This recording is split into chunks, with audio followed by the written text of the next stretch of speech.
बच्चों हेलो बच्चों, स्वागत है एक बार फिर आपका अपने YouTube चैनल फिजिक्स की आत्मा पर। और ये जो पेपर का सॉल्यूशन हम आपको उपलब्ध करवा रहे हैं, इससे पहले जो हमने पेपर बनाया था बिल्कुल वहीं से क्वेश्चन पूछे गए हैं। तो आप एक बार मिला लेना और पुराना पेपर जाके आप देख लेना कि वहीं से पूरे क्वेश्चन आए हैं। तो आइए हम सॉल्यूशन आपको प्रोवाइड करवाते हैं, आप अपने आंसर मिलाना, कितने आंसर आपके सही हैं कितने आंसर आपके गलत हैं। तो देखते हैं कौन कौन से आपने सही किए हैं। तो पहले क्वेश्चन की तरफ बढ़ते हैं। सही विकल्प है यहाँ पर, पदार्थ की कितनी अवस्थाएं होती है। तो पदार्थ की 3 अवस्थाएं होती है। कितनी अवस्था होती है? 3। ऐसे तो 5 होती है, लेकिन आपके सिलेबस के अकॉर्डिंग 3 रहेगी, ठीक है। फिर उसके बाद आगे बढ़ते हैं क्वेश्चन नंबर सेकंड की तरफ। क्वेश्चन नंबर सेकंड है, देखना यहाँ पर जो आपको आंसर दिया जाना है बिल्कुल 100% सटीक है। यहाँ पर पूरा आपको जो आंसर मिल रहा है पूरा 100% सटीक मिलेंगे। ऐसा एक भी आंसर नहीं जो आपको अलग टाइप से मिलेगा। तो आप यहाँ से अपने टोटल काउंट करके आपको बताना कि आपको कितने ऑब्जेक्टिव में से कितने नंबर आपने प्राप्त किए, ये कमेंट बॉक्स में आपको लिखना है।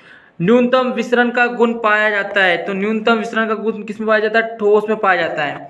जंतुओं के शरीर की संरचनात्मक व क्रियात्मक इकाई क्या होती है? तो ये होती है इनकी कोशिका। क्या होती है? कोशिका। प्रति इकाई बल समय में चली गई दूरी को क्या कहते हैं? तो इसको चाल कहते हैं। क्या कहते हैं? चाल। ध्यान रखना।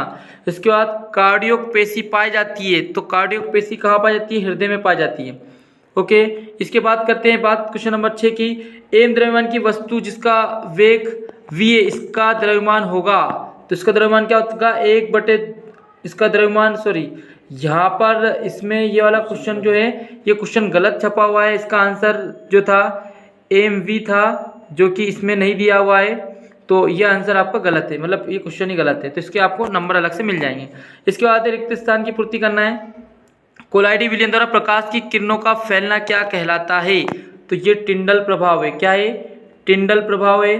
ओके, इसके बाद वेग में परिवर्तन की दर क्या कहलाती है? तो त्वरण कहलाती है। क्या कहलाती है? त्वरण। मानव शरीर की सबसे बड़ी कोशिका। तो मानव शरीर की सबसे बड़ी कोशिका जो होती है वो आपको बताते हैं, 1 मिनट। तंत्रिका कोशिका है ना। क्या होती है? तंत्रिका कोशिका सबसे बड़ी कोशिका होती है। इसके बाद अगला क्वेश्चन है आपका क्रिया और प्रतिक्रिया बल। क्रिया और प्रतिक्रिया बल जो होती है इसमें आएगा आपका चौथे का विपरीत। क्या होती है? विपरीत दिशा।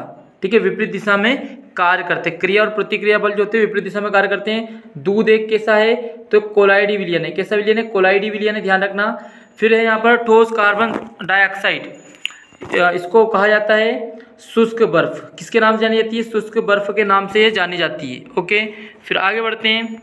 तो देखिए अगला जो क्वेश्चन आपका सत्य सत्य है। तो सत्य सत्य पे देखना आप कितने आंसर आपने सही किए हैं और कितने आंसर गलत किए हैं। तो पहला बात करेंगे लाइसोसोम। लाइसोसोम को आत्महत्या की तहेली कहते हैं। तो बिल्कुल कहते हैं सत्य। हृदय पेशी कंकाल में जुड़ी होती है। तो ये असत्य है। ओके, फिर उसके बाद ठोस पदार्थ का निश्चित आयतन नहीं होता। तो ये असत्य है। ठीक है, उसके बाद अगला जो क्वेश्चन आपका वो है कोशिका का बिजली घर माइटोकॉन्ड्रिया कहते हैं। तो चौथे का जो आंसर है बिल्कुल सत्य है। कोलाइडी एक विषमांगी मिश्रण है। कोलाइडी एक विषमांगी मिश्रण है। तो 5वां जो है आपका सत्य है।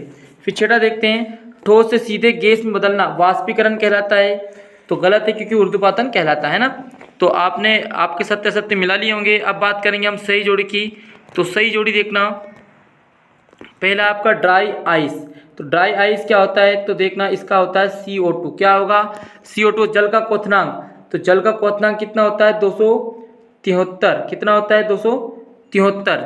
ओके, जल का क्वथनांक 273 होता है। इसके बाद ब्रोमीन। ब्रोमीन जो होता है आपका थर्ड का, इसमें दिखाई नहीं दे रहा होगा शायद आपको, Br, ये वाला F वाला। ठीक है, Br आएगा। उसके बाद प्रोटीन का संश्लेषण। तो प्रोटीन का संश्लेषण होता है राइबोसोम में। कहाँ होता है? राइबोसोम में होता है।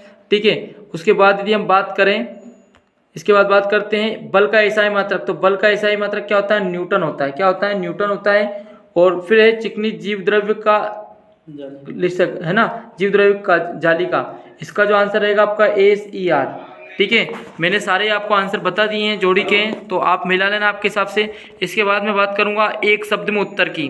तो एक शब्द में उत्तर और देख लीजिए। पहला है आपका वस्तु द्वारा अपनी गति अवस्थाओं में परिवर्तन का विरोध को क्या कहते हैं? तो इसको कहते हैं जड़त्व। सेकंड है दाब का मात्रक। तो इसमें लिखना पास्कल। क्या लिखना आपको? पास्कल। फिर है बर्फ का गलनांक कितना होता है? तो 0 डिग्री सेल्सियस, या अपन केल्विन में बात करेंगे तो ठीक है, सॉरी हाँ, इसका गलनांक कितना रहेगा आपका 0 डिग्री सेल्सियस। फिर उसके बाद आती है डीएनए का पूरा नाम, तो डीऑक्सी ठीक है, डीऑक्सी राइबो न्यूक्लिक अम्ल, ठीक है, पूरा नाम होता है डीएनए का। इसके बाद कोशिका का बिजली घर किसे कहते हैं, तो इसको किसको कहते हैं, तो माइटोकॉन्ड्रिया को। किसको कहते हैं, माइटोकॉन्ड्रिया को कहते हैं। ध्यान रखना, लिख लेना आपके हिसाब से, कोशिका बिजली घर माइटोकॉन्ड्रिया। कोशिका विभाजन कितने प्रकार का होता है, तो 3 प्रकार का होता है। कितने प्रकार का होता है, 3 प्रकार का होता है। देखिए उसके बाद कुछ पेपर की बात करते क्वेश्चन की, तो इसमें वाष्पन से आपके समझते गलनांक की परिभाषा, ये हमने बता दिया था आपको पहले ही। ऊर्ध्वपातन किसे कहते हैं, गर्मियों में मटके का जल ठंडा क्यों होता है ना, बहुत पेपर बहुत इजी आया था, ज़्यादा डिफिकल्ट नहीं था। तत्व किसे कहते हैं, यौगिक किसे कहते हैं, विलयन क्या है, शुद्ध पदार्थ किसे कहते हैं, लवक के 2 कार्य। यदि किसी बच्चों को इनके आंसर चाहिए, क्वेश्चन के आंसर, तो आप कमेंट कर देना ताकि हम इनके आंसर भी आपको उपलब्ध करवा सकें। बाकी हमने यहाँ पर ऑब्जेक्टिव क्वेश्चन जो दिए थे, जितने भी ऑब्जेक्टिव थे आपको सभी को कमेंट बॉक्स में जरूर बताना है, आपका नाम बताना है और नाम के साथ आपके नंबर बताना है कि आपको ऑब्जेक्ट में कितने नंबर में से कितने नंबर प्राप्त हुए। ओके बच्चा, फिर नेक्स्ट पेपर मिलते हैं, जहाँ पर हम पहले आपको पेपर भी उपलब्ध करवाएंगे, उसके बाद आपको उसका सोल्यूशन भी देंगे। जय हिंद, जय भारत।